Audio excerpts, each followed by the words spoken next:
Apocalipse capítulo 3, a partir do verso 14. Amém?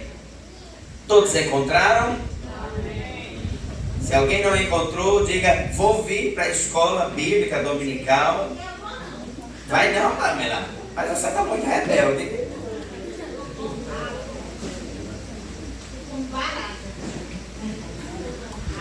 Louvado seja Deus. Apocalipse capítulo 3, a partir do verso 14, que diz assim: ao anjo da igreja em Laodiceia escreve: estas coisas diz o Amém, a testemunha fiel e verdadeira, o princípio da criação de Deus. Conheço as tuas obras, que nem és frio nem quente, e quem dera fostes frio ou quente. Assim, porque és morno e nem és quente nem frio, estou a ponto de vomitar-te da minha boca. Pois dizes: estou rico e abastado e não preciso de coisa alguma, e nem sabes que tu és infeliz, sim, miserável, pobre, cego, nu. Aconselho-te que de mim compres ouro refinado pelo fogo para te enriqueceres, vestiduras brancas para te vestires, a fim de que seja manifesta a vergonha de tua nudez, e colírio para ungires os olhos, a fim de que vejas. Eu repreendo e disciplino a quantos amo. Sê, pois, zeloso e arrepende-te. Eis que estou à porta e bato. Se alguém ouvir a minha voz e abrir a porta, entrarei em sua casa e cearei com ele e ele comigo. Ao vencedor, dar-lhe-ei sentar-se comigo no meu trono, assim como também eu venci e me sentei com meu Pai no seu trono. Quem tem ouvidos, ouça o que o Espírito diz às igrejas. Amém. Curva a sua cabeça, feche seus olhos e vamos orar ao nosso Deus nessa noite. Pai, nós te somos gratos. Gratos pela oportunidade de chegarmos mais uma vez à tua casa e vivenciarmos o teu amor e misericórdia por nossas vidas. Que esse seja, Senhor, mais um tempo em que a tua palavra adentre os nossos corações e faça algo, Senhor, extraordinário. Pois só por meio da tua palavra somos sarados. Só por meio da tua palavra somos restaurados. Só por meio da tua palavra somos levados a uma vida diferente. Não há mérito no homem, mas no Senhor. Aquele que nos escolheu, aquele que nos atraiu, aquele que é o dono de nossas vidas. Tem misericórdia de mim, Senhor. Tem misericórdia da tua igreja. Leva-nos a um tempo diferente diante de ti. Nós te oramos em nome de Jesus. Amém. Podeis assentar? Louvado seja Deus. Aleluia. Irmãos, nós precisamos, antes de qualquer coisa, para entendermos a carta escrita à igreja em Laodiceia, nós precisamos saber qual era o contexto daquele povo. E quando nós falamos da cidade de Laodiceia, nós vamos falar de uma cidade rica, de uma cidade opulenta em toda a sua condição econômica, de uma cidade onde, diferente de outras igrejas, a sua igreja ela era formada por pessoas de uma condição econômica mais abastada. Era uma economia daquele povo onde eles viviam em uma robustez financeira. Aquela cidade, ela situava-se entre as cidades de Hierápolis e Colossos, e era uma cidade que era cercada por, de um lado, uma fonte termal de águas quentes, de outro lado, uma fonte termal de águas geladas. Laodiceia ficava naquele centro. Aquela cidade também era conhecida pelo seu conhecimento medicinal quanto à oftalmologia. Lá vivia-se, era centralizado um grande centro de estudo oftalmológico. A cidade de Laodiceia também era conhecida por sua produção de um tecido negro, de um tecido extremamente raro naquela região e que era caríssimo. A realidade de Laodiceia não é uma realidade de uma pequena cidade, mas de uma cidade que era notadamente conhecida. Quando o Senhor ele escreve a igreja de Laodiceia, e de igual modo, quando ele escreve as demais 6 igrejas que ele falou anteriormente, ele escreve trazendo a realidade daquela igreja com a sua realidade social, com a sua realidade de comunidade, de cultura, e ele agora começa a fazer uma aplicação ao comportamento daquela igreja. Laodiceia não foi diferente. Laodiceia foi essa igreja que foi formada e que foi constituída em um local extremamente grandioso. Uma igreja que possuía toda uma estrutura. A palavra do Senhor, quando ela é trazida à igreja de Laodiceia, ela não traz a uma igreja que estava negligenciando as suas atividades diárias. Mas era aquela igreja que tinha os seus cultos, os seus departamentos funcionando. Era aquela igreja que possuía certamente uma ação social em que mensalmente a igreja levava mantimentos. Era uma igreja que possuía uma teologia aparentemente embasada nas escrituras. Era uma igreja que a sua condição de estrutura era visivelmente organizada. E sabe, queridos, quando nós paramos para refletir sobre a igreja de Laodiceia, nós vamos nos deparar com o aparentemente bênção, aparentemente ungido, aparentemente abençoado, aparentemente santo, aparentemente de um comportamento em que é agradável a Deus.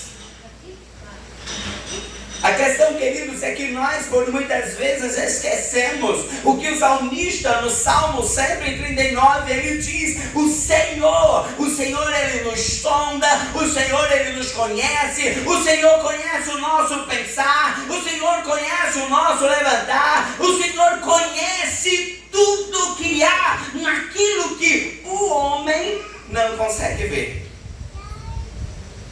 Samuel, quando ele olha para os filhos de Jessé para ungir um ao rei, o que ele olha? Ele olha a aparência. O Senhor diz: Samuel, eu olho além disso. Quando o anjo do Senhor fala com João, e ele agora começa a descrever aquilo que deveria ser trago àquela igreja, ele está fazendo um diagnóstico de uma igreja aparentemente estruturada, de uma igreja aparentemente fundamentada. E ele começa dizendo: estas coisas diz o Amém. A primeira coisa que nós vamos observar na carta escrita à igreja de Laodiceia é a descrição daquele que escreve, daquele que remete essa carta. E ele está dizendo: este é aquele que é inicialmente o Amém, ou seja, o assim seja, o que determina, o que diz que vai acontecer e acontece, aquele que diz que vai transformar e transforma, mas também aquele que diz: eu vou entrar com juízo e entra com juízo. Aleluia. A primeira coisa que nós vamos observar é que esse autor, esse remetente da carta, ele não é qualquer um. É como se esse autor estivesse dizendo: Laodiceia, escrevendo e quem está falando agora com vocês é aquele que é diferente de vocês. É aquele que cumpre com a sua palavra. É aquele que diz e não volta atrás. A primeira coisa que esse autor, remetente nessa carta, ele diz: eu sou diferente do homem. Eu não mudo. Eu não fico me arrependendo por besteiras. Eu não fico voltando atrás para beneficiar alguém. Eu sou o amém. Eu sou a palavra final. Glória. Que ele diz: quem escreve é o amém. Quem escreve também é a testemunha fiel e verdadeira. Irmãos, quando o autor ele está agora falando sobre testemunha fiel e verdadeira, ele está fazendo uma descrição sobre uma testificação, sobre aquele que testifica sobre nossas vidas de uma maneira exata. A gente volta ao Salmo 139. E o Salmo 139, o salmista diz: o Senhor me conhece. O Senhor ele me sonda. Ele agora está dizendo à igreja de Laodiceia: eu sou uma testemunha fiel, eu sou uma testemunha verdadeira, eu sou aquele que sondo além daquilo que aparentemente está aos seus olhos. E se você for um pouco mais adiante, o que essa igreja diz? Eu sou suficiente. E o Senhor começa dizendo: sabe, Laodiceia, eu sei quem tu és. Você pode pintar uma imagem de santo. Você pode pintar uma imagem de devoção. Você pode pintar uma imagem daquele que ama. Você pode pintar uma imagem daquele que cuida, que faz pelos outros. Mas sabe, eu te vejo além das luzes, por trás do palco. Quando você vai para casa, quando você está no seu quarto, quando você está na sua casa. Eu conheço a igreja que você é quando você está fora do convívio de igreja. Eu sei quem tu és. Aleluia. Glória a Jesus. E ele finaliza dizendo: quem fala com vocês é o amém. Quem fala com vocês é a testemunha fiel e verdadeira. Mas quem fala com vocês também é o princípio da criação. Glória a Deus. E Jesus não está falando que ele havia sido criado por Deus. Ele está falando: quem fala com vocês é aquele que sempre existiu. É aquele que não tem começo e não tem fim. É aquele que antes que pudesse se imaginar a sua existência, ele já era Deus. Ele já era conhecedor de todas as coisas. Ele já era o extraordinário santo. Ele está olhando para aquela igreja e ele está dizendo: deixa eu te dizer uma coisa, Laodiceia. O seu comportamento pode enganar a muitos, mas eu sei todas as coisas. Oh, glória. Eu sei todas as coisas. Então, ele continua dizendo: eu conheço quais são as tuas obras. Você não é frio, você também não é quente, mas quem dera você fosse frio ou quente. Irmãos, a esse texto, com esse verso desse texto, Jesus não está olhando para aquela igreja dizendo: olha, você precisa ter um comportamento frio, um comportamento pentecostal. Não. Ele está dizendo: sabe o que era melhor para vocês? É que vocês não tivessem ouvido a minha palavra. Porque teria chance de alguém chegar, falar do Senhor e você se converter de uma maneira verdadeira.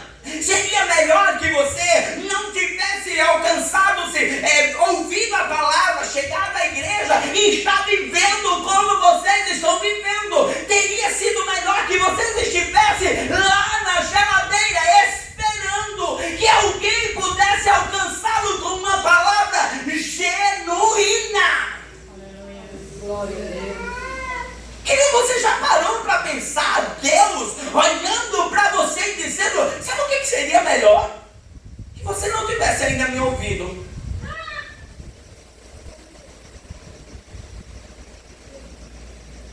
A primeira coisa que o Senhor começa a conversar com aquela igreja, Ele começa dizendo: não existe meio termo com o Senhor. Não existe cristão em cima do muro. Não existe cristão que se comporta de um jeito na igreja, de outro jeito em casa. Não existe cristão que se comporta em fidelidade, aparente fidelidade na igreja, mas que chega no trabalho, é desonesto, tem um mau comportamento com seu patrão. Ele disse: seria melhor que você não tivesse me ouvido. É como se o Senhor olhasse para aquela igreja e dissesse: vocês envergonham meu nome. Porque eles olham para você e dizem: é crente.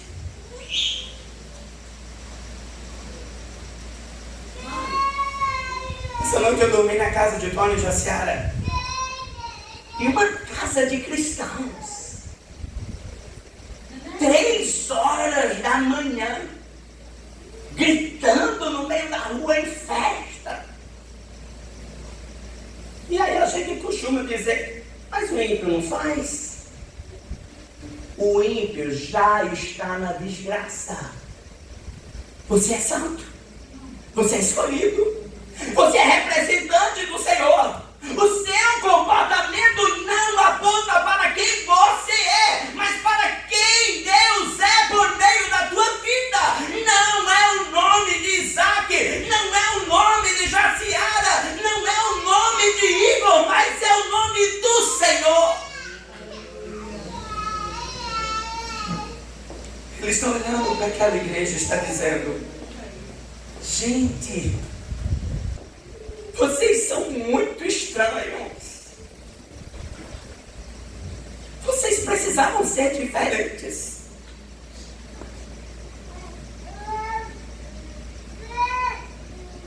Então ele segue no verso 17, ele diz, verso 16. Ele diz assim: porque você é morno. A esse cristão, ou essa pessoa que diz: eu gosto do evangelho, mas eu não quero tomar decisão. Eu gosto de estar na igreja, eu gosto de cantar, eu gosto de participar, mas sabe, eu não quero compromisso. Sabe quem são esses? Aqueles que estão dizendo assim: Senhor, eu estou satisfeito com quem eu sou, eu não preciso do Senhor. Eu sou suficiente. Porque quando nós precisamos e reconhecemos do Senhor, nós corremos para os pés do Senhor. Quando nós entendemos que somos carentes, necessitados, quando nós entendemos que precisamos de algo mais sobre nossas vidas e sabemos que esse algo mais é o Deus Santo, nós nos jogamos, nós ansiamos, nós não suportamos estar minutos diante dele. O que o salmista diz?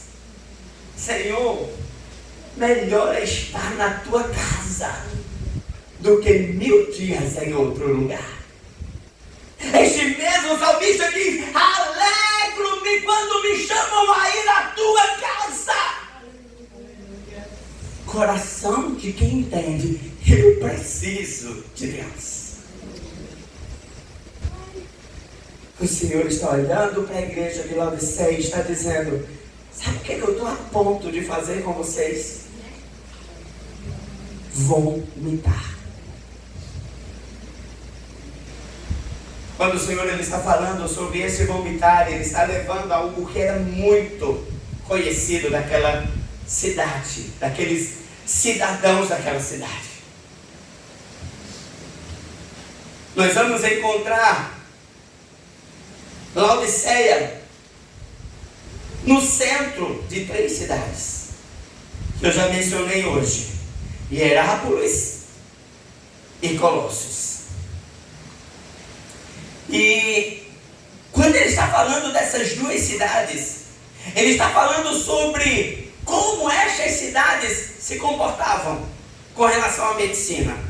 E ele vai dizer: Hierápolis possuía tratamento por meio de saúde, com suas águas termais quentes.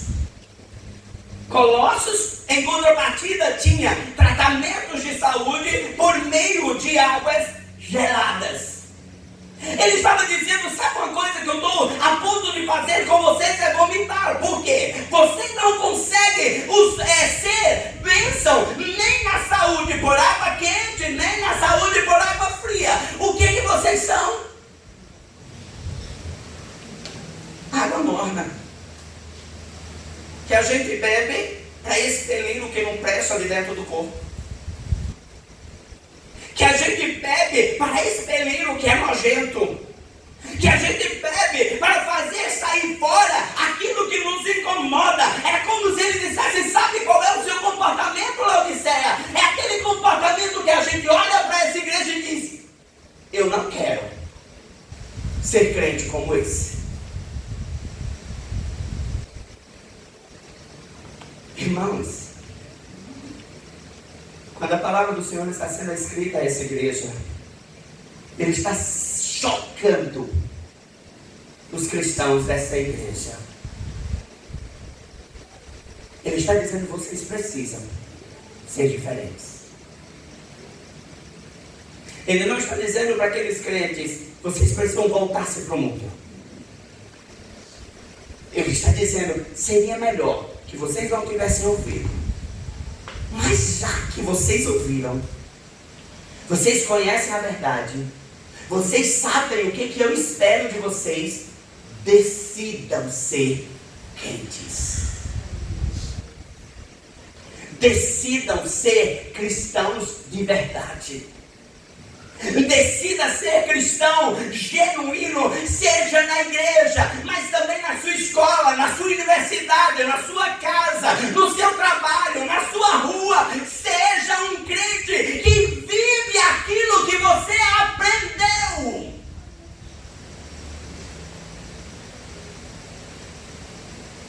Porque vocês estão se achando suficiente. Vocês estão se achando bons, ricos, abastados. Mas o Senhor olha para aquela igreja e sabe qual é a realidade de vocês.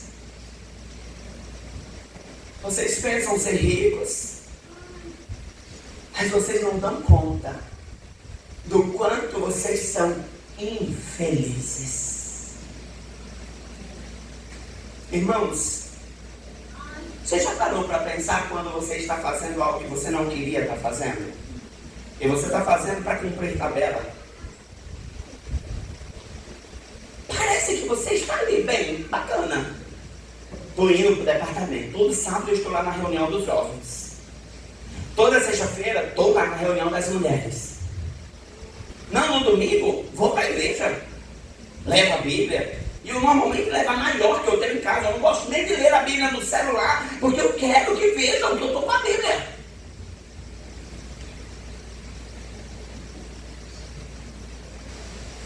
Quando nós fazemos as coisas para cumprir tabela, nós vivemos uma falsa alegria. Nós vivemos uma falsa satisfação. Porque na verdade nós estamos dizendo, eu vou porque fulano vai estar lá. Mas sabe o que eu iria? Eu queria ir para o shopping. Sabe o que eu iria mesmo? Não sair da minha cama. Ficar aqui assistindo a Netflix.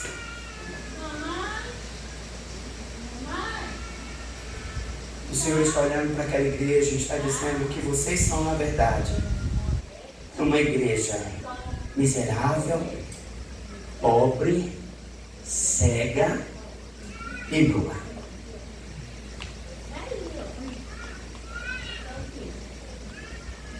O Senhor confronta aquela igreja com 4 realidades propícias daquela igreja, do contexto social daquela igreja. Ele diz aqui, ó, sabe o que vocês são? Primeiro ele diz, miserável. Ele está olhando, ele está dizendo, vocês têm tudo. Vocês têm uma conta bancária boa. Vocês têm os melhores empregos da sua cidade. Muitos de vocês estão entre os nomes conhecidos do meio em que você habita.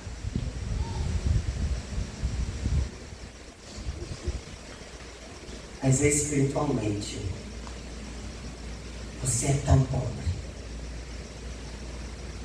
tão nada. Vocês são miseráveis. Ele continua e diz, vocês são cegos. A cidade que conhecia a ciência da oftalmologia. E o Senhor está dizendo, vocês entendem do que é fazer os outros verem melhor. Vocês entendem do que é os melhores tratamentos para que fisicamente você veja melhor. Mas não conseguem ver que vocês não entendem o que o Senhor quer para vocês. Estão cegos. Estão vendo nada. Vocês estão nus. Apesar de vocês terem o tecido mais famoso, vocês estão nus espiritualmente.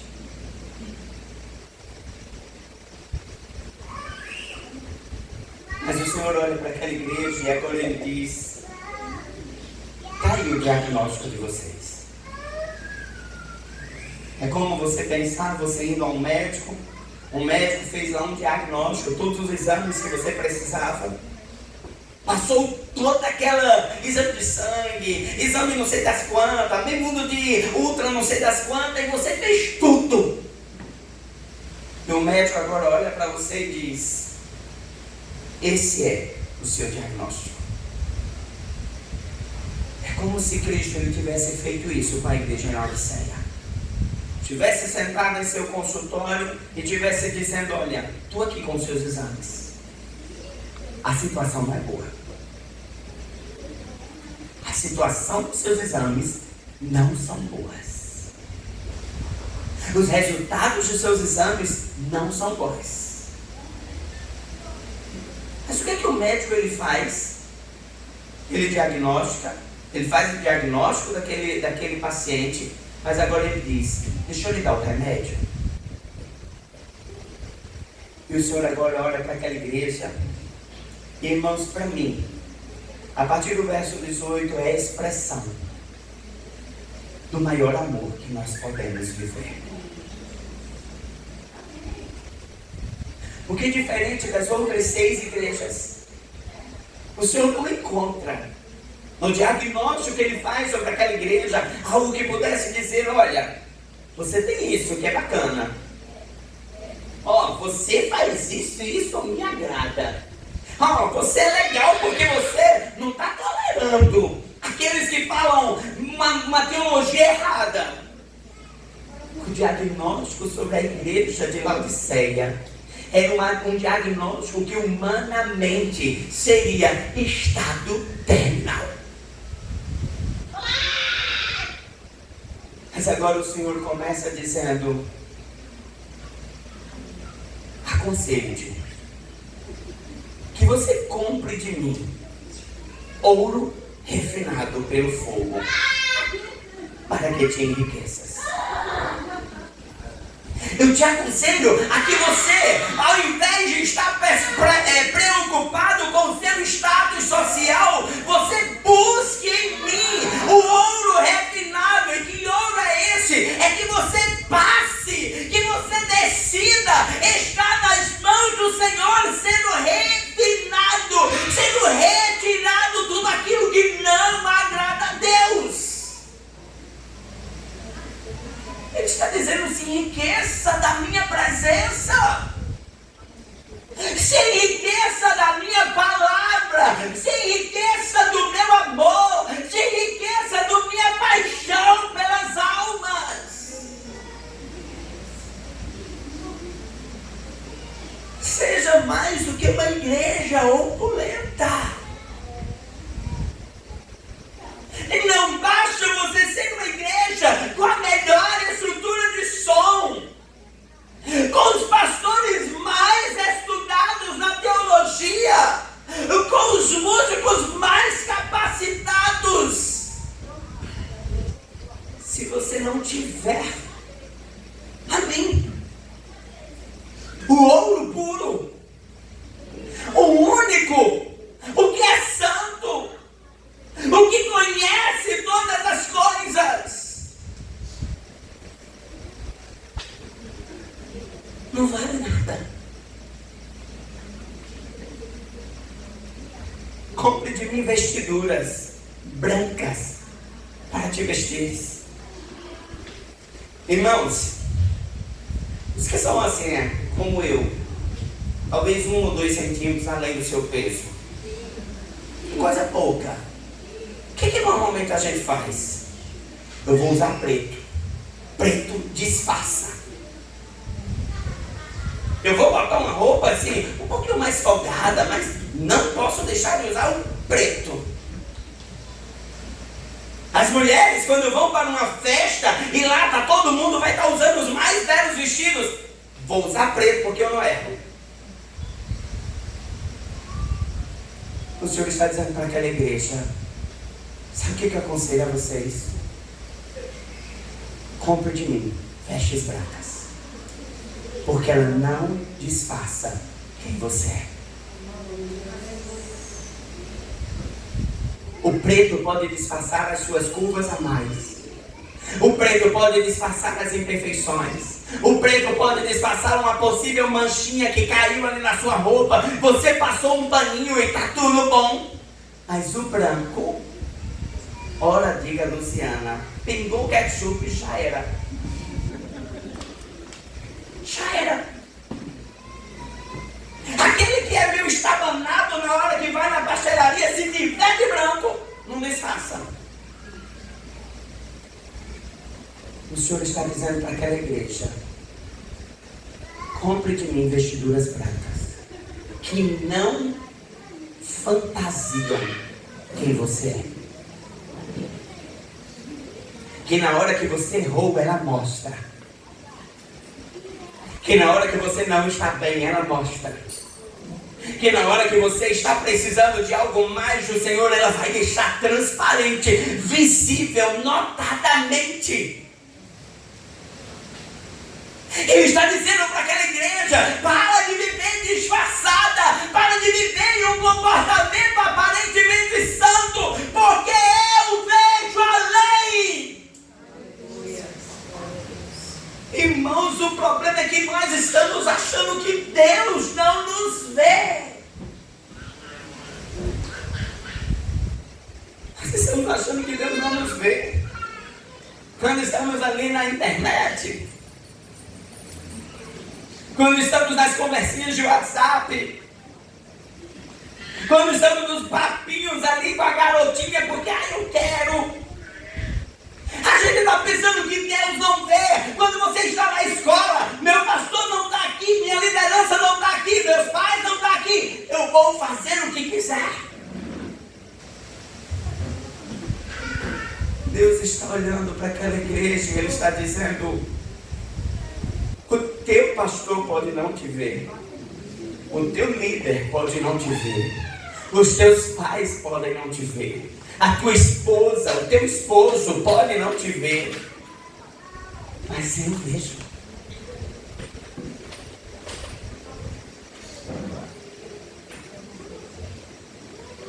Eu vejo. E Deus nos vê. Deus nos vê.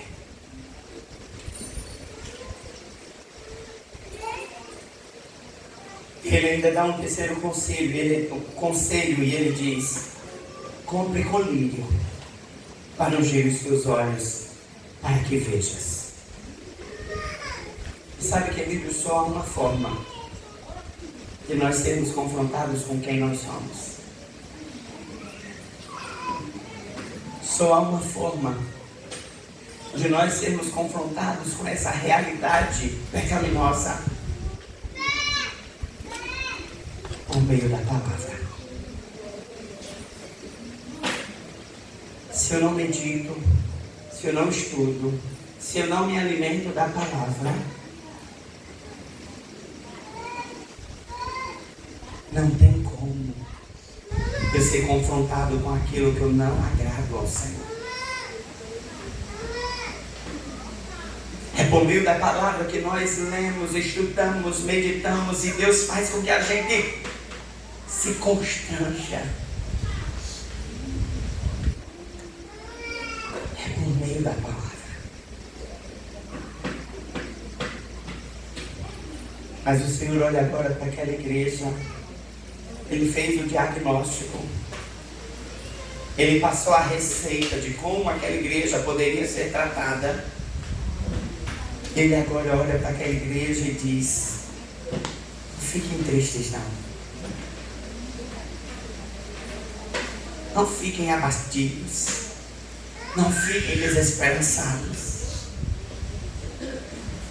Porque se eu estou repreendendo vocês, se eu estou disciplinando vocês, a palavra de Cristo para aquela igreja, Ele está dizendo: eu estou literalmente chamando a atenção de vocês.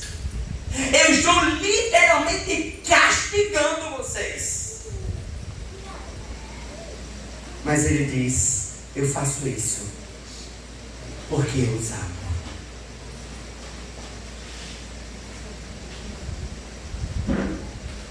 O Senhor não repreende porque Ele quer lhe envergonhar. O Senhor não repreende porque Ele quer lhe fazer constrangido diante das pessoas. O Senhor lhe repreende porque Ele lhe ama. Aleluia. E Ele quer que você se volte. Ele quer que você recomece. Talvez você não esteja em nenhuma das outras 6 igrejas onde Deus diz: olha, eu vi isso e você tem algo de bom. Talvez você esteja na realidade de Laodiceia, onde Deus está dizendo: olha, o teu comportamento está reprovado. Mas Ele está dizendo: você pode começar o ano letivo novamente. Você pode começar a estudar novamente. Você pode fazer novamente as provas. E você pode chegar ao final aprovado. Você para pensar que Deus, em um amor tão excelente, Ele não está preocupado em fazer com que você seja anulado. Porque Deus, Ele cuida de nós. É para que nós sejamos aprovados. E se para ser aprovado eu preciso fazer novamente o ano letivo, Deus está ali para lhe ensinar tudo de novo, para lhe mostrar tudo de novo. Eu repreendo e disciplino a quantos amo. Sê, pois, zeloso e arrepende-te.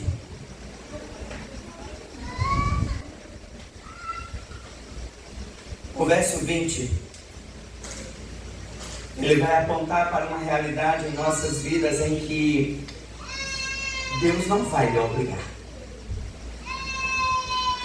Sabe, queridos, Deus não vai chegar e dizer, Wendel, é assim e pronto. Ele vai chegar e vai dizer, é assim. O caminho é esse. Eu estou batendo a porta. Mas eu só vou entrar se você abrir. Irmãos, nós conhecemos a verdade do Senhor. Nós sabemos quem é Deus. A carta da igreja de Laodiceia aponta para uma igreja que conhece. Lembra que eu falei que essa igreja estava em uma condição aparentemente tudo organizada? Ela conhecia da teologia do Senhor. Ela não praticava. O Senhor está dizendo, eu estou batendo a porta. Mas eu só faço a transformação se você abrir a porta e deixar que eu entre por ela. Aleluia.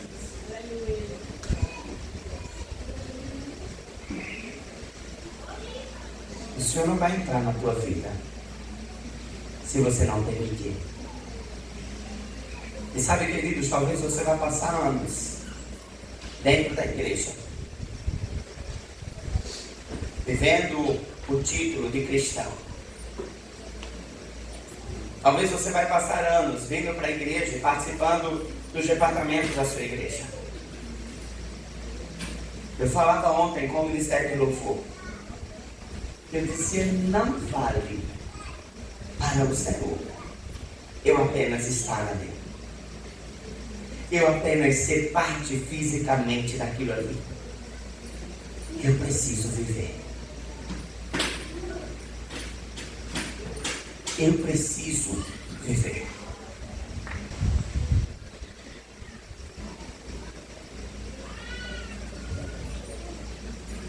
O Senhor, Ele diz, estou na porta, eu estou batendo. Se você ouvir a minha voz, abrir a porta, Ele diz, eu vou entrar. Eu não vou só entrar, eu vou me sentar, ou eu vou me sentar à mesa para cear com vocês. Eu não sei se os irmãos têm esse hábito, mas lá em casa a gente tem o hábito de todas as nossas refeições, em especial o almoço, nós sentarmos à mesa.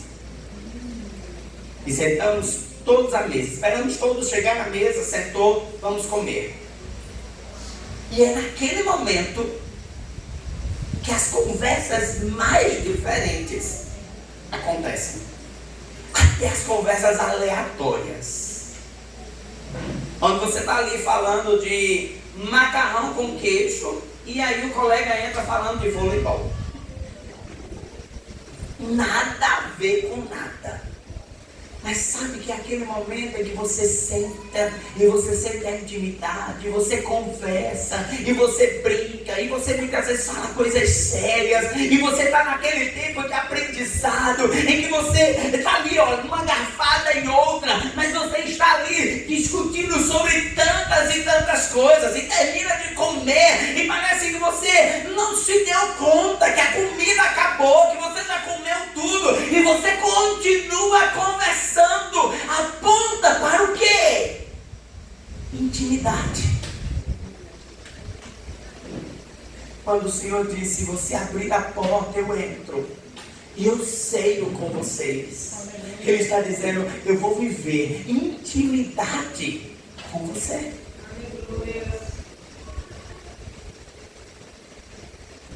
O Senhor está falando para a igreja que achava que possuía tudo.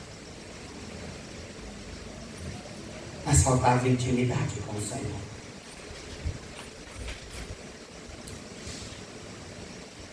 Irmão, sabe o que é que faz você viver uma entrega ao departamento em que você faz parte?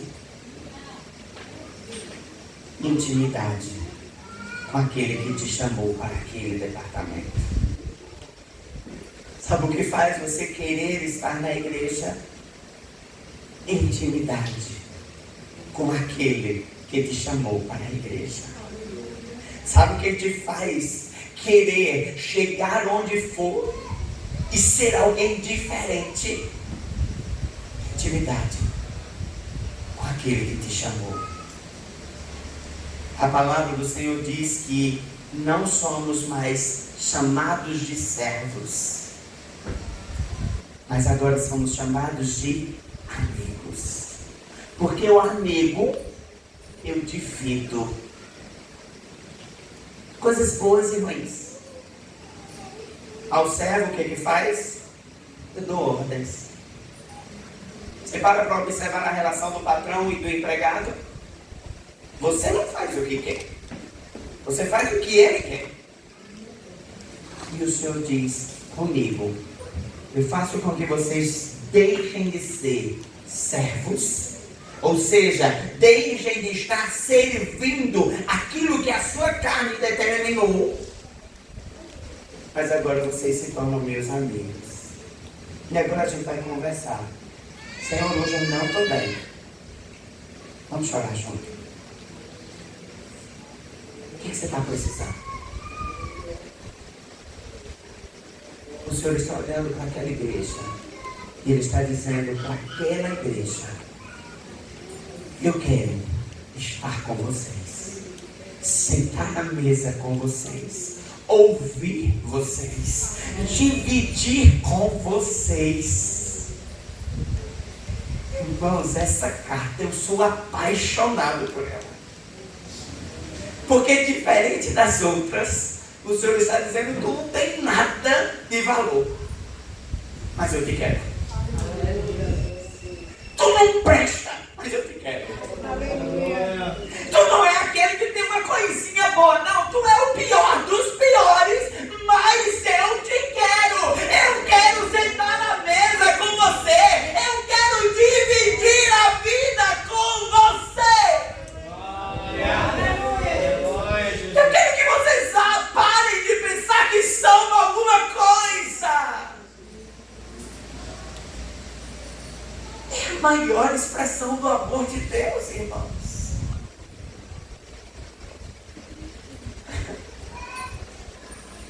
Você já parou para pensar no seu filho? E você vai escolher um namorado ou uma namorada para o seu filho? Você escolhe o melhor. E o Senhor escolheu para ser amigo dele. Nós que não valemos nada.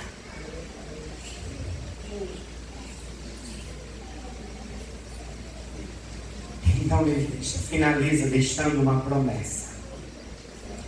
Ele está olhando para aquela igreja autossuficiente, onde ele já diagnosticou, onde ele já passou toda a sua medicação como deveria ser, já disse o que ele queria. Agora ele diz: ao vencedor dar-lhe-ei sentar-se comigo no meu trono, assim como também eu venci e me sentei com o meu Pai no seu trono. Irmãos,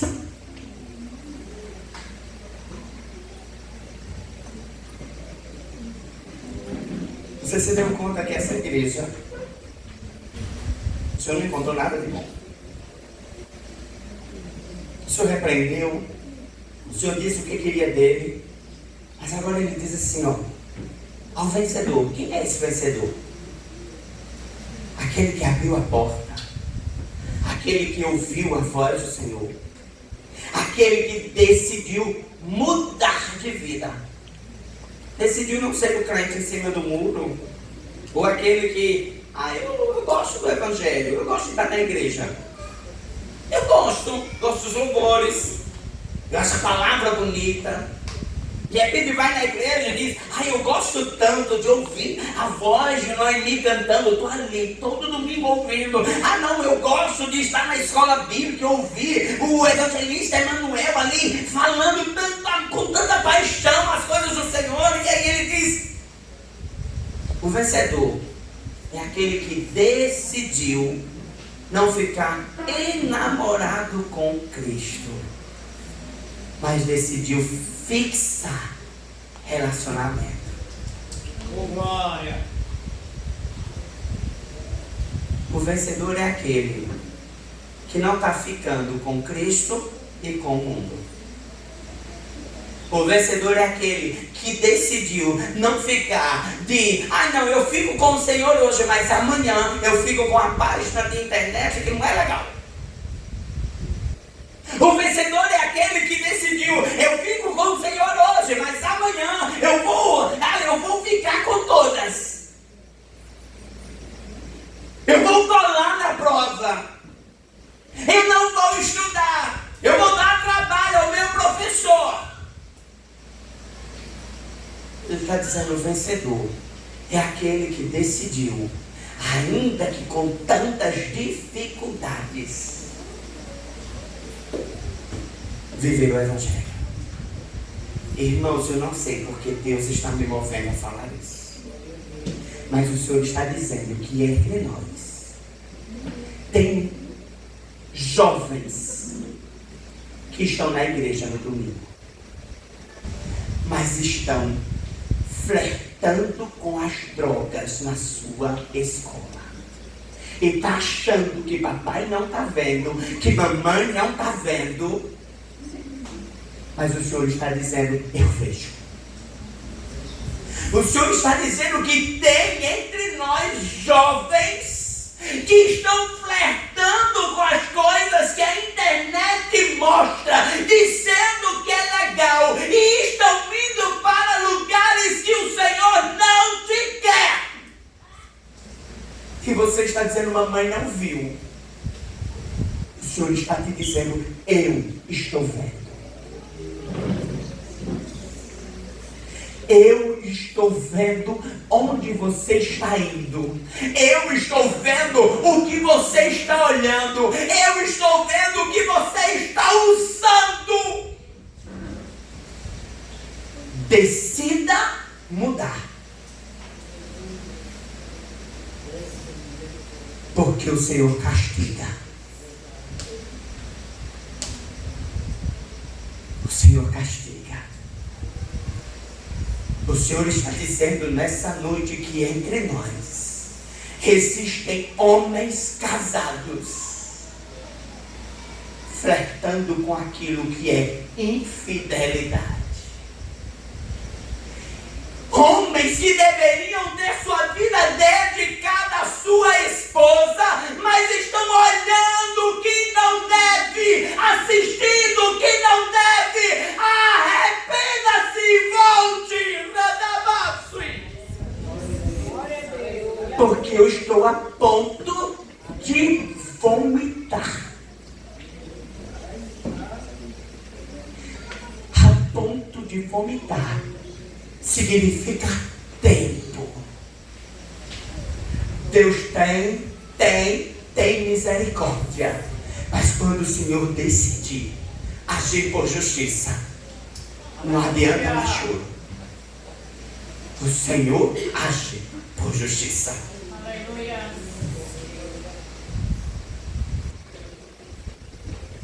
O Senhor ainda diz que há entre nós crentes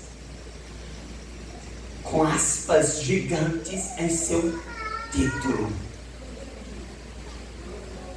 mas que são crentes aqui. Aqui que Isaac lhe vê, aqui que Tom lhe vê, mas que saiu daqui da igreja.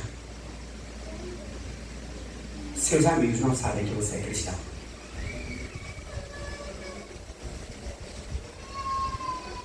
Seus amigos não sabem que você decidiu viver para o Senhor. A palavra pode parecer muito dura, irmãos. E de certa forma é uma palavra dura. Porque o Senhor está dizendo para nós: arrependa-se. Arrependa-se. Volta. Decida viver para o Senhor. Arrependa-se. Decida viver para o Senhor. Arrependa-se. Decida viver para o Senhor. Arrependa-se. Decida viver para o Senhor. Porque é Ele quem faz. Não é mérito seu. Não são atitudes suas. Não são mudanças suas. É o Senhor que faz. Glória. Quem muda a tua vida é o Senhor. Quem transforma é o Senhor. Quem lhe dá forças para vencer é o Senhor.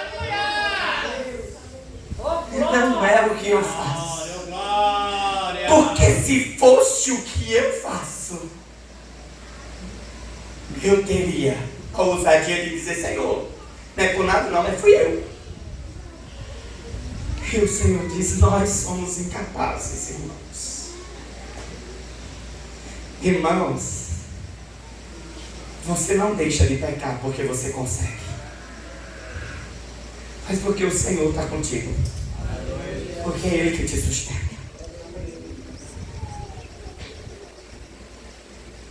A palavra e a carta finaliza: quem tem ouvidos, ouça, porque o Espírito diz às igrejas.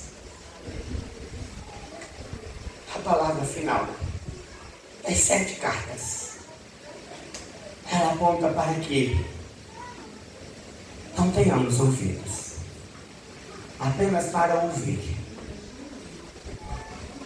mas que tenhamos ouvidos para ouvir e mudar. Quando a palavra do Senhor diz: quem tem ouvidos ouça, Ele está dizendo: tome decisão. Não adianta você ter ouvido a exposição das 7 cartas e continuar como está. Eu preciso decidir. Porque há um tempo. Há um tempo. E talvez esse tempo esteja finalizando para você.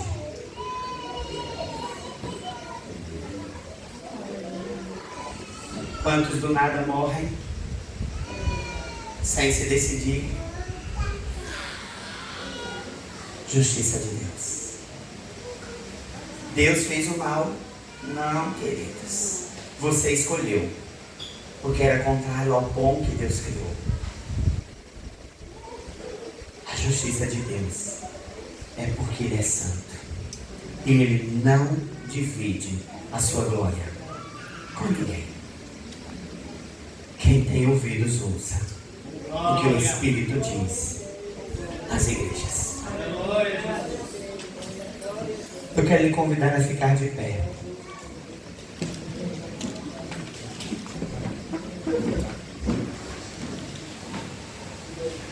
Eu quero lhe convidar a ficar de pé nesse momento.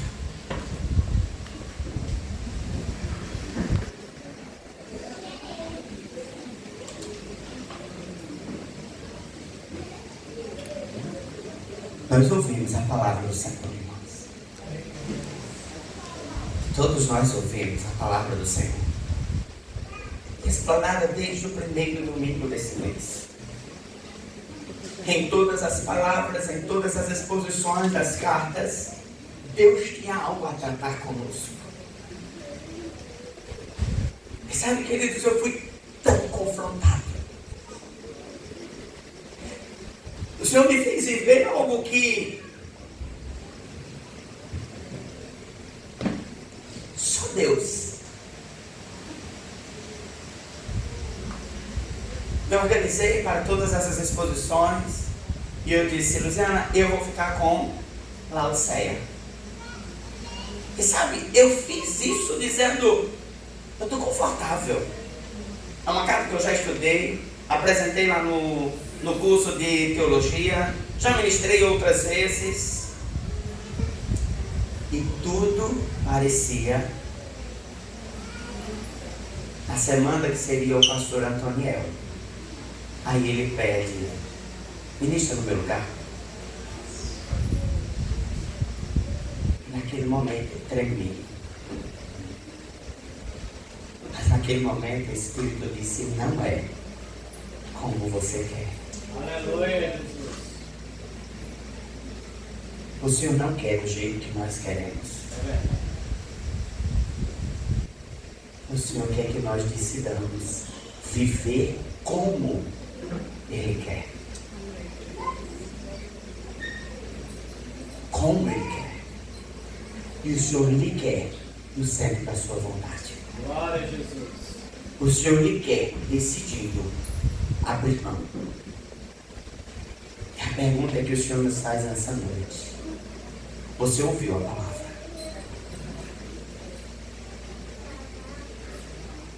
E o Senhor te pergunta.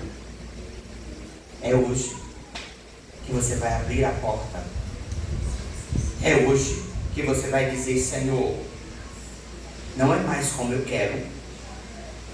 Senhor, tu sabes, eu não consigo. De mim mesmo, eu não consigo deixar as práticas erradas.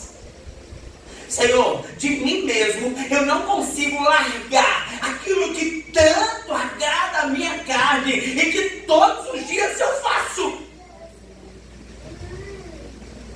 Mas o Senhor está dizendo, é hoje o dia que você pode abrir a porta e dizer, Senhor, entra.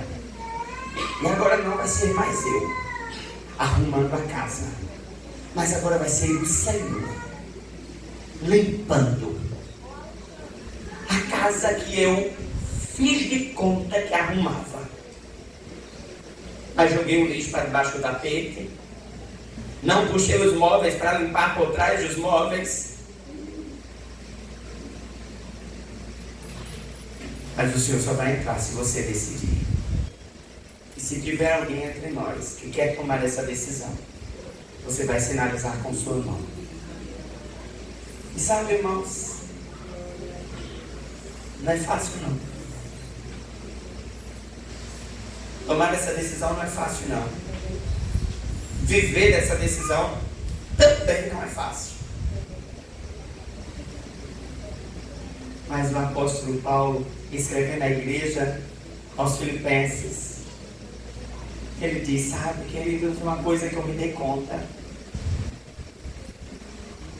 é que eu posso passar fome ou fartura, alegria ou tristeza. No Senhor eu posso todas as coisas. Glória a Deus. A decisão é sua. E se tiver alguém entre nós que vai decidir, não quero mais ficar com o Senhor, eu quero casar com o Senhor. Eu não quero mais viver um relacionamentozinho, um ralinho. Eu vou alguns dias, eu canto alguns dias, eu participo de alguns dias. Não, mas agora eu quero viver com o Senhor, amar o Senhor, me entregar ao Senhor. Aí o Senhor vai entrar na sua casa, vai sentar na sua mesa, e ali enquanto vocês comem, o Senhor vai tratar. Alguém entre nós, se tiver, dê um sinal com sua mão e nós vamos orar. Isaac não vai fazer nada por você, Isaac não vai conseguir fazer nada. Mas o Senhor da igreja, esse muda. Muda. Alguém entre nós? Feche seus olhos, curva sua cabeça. Pai, eu só tenho uma palavra para ti, Senhor. Obrigado. Obrigado por tudo que o Senhor nos ensinou. Obrigado por tudo que o Senhor tratou comigo. Comigo. Na minha particularidade. Na minha intimidade com o Senhor, quando estavas assentado à mesa comigo e o Senhor conversava comigo por meio de cada uma dessas palavras. Obrigado, Senhor. Obrigado pelo teu amor que olha para mim diferente do homem, mas sempre me dá a oportunidade, mesmo quando eu estou na condição de não valer nada, não ter nada a lhe oferecer. Obrigado por causa do teu amor. Ah, Deus, obrigado pelo teu amor. Porque se não fosse o teu amor, se não fosse o Senhor conosco, se não fosse a tua misericórdia, já teríamos perecido. Obrigado. Obrigado. Em nome de Jesus.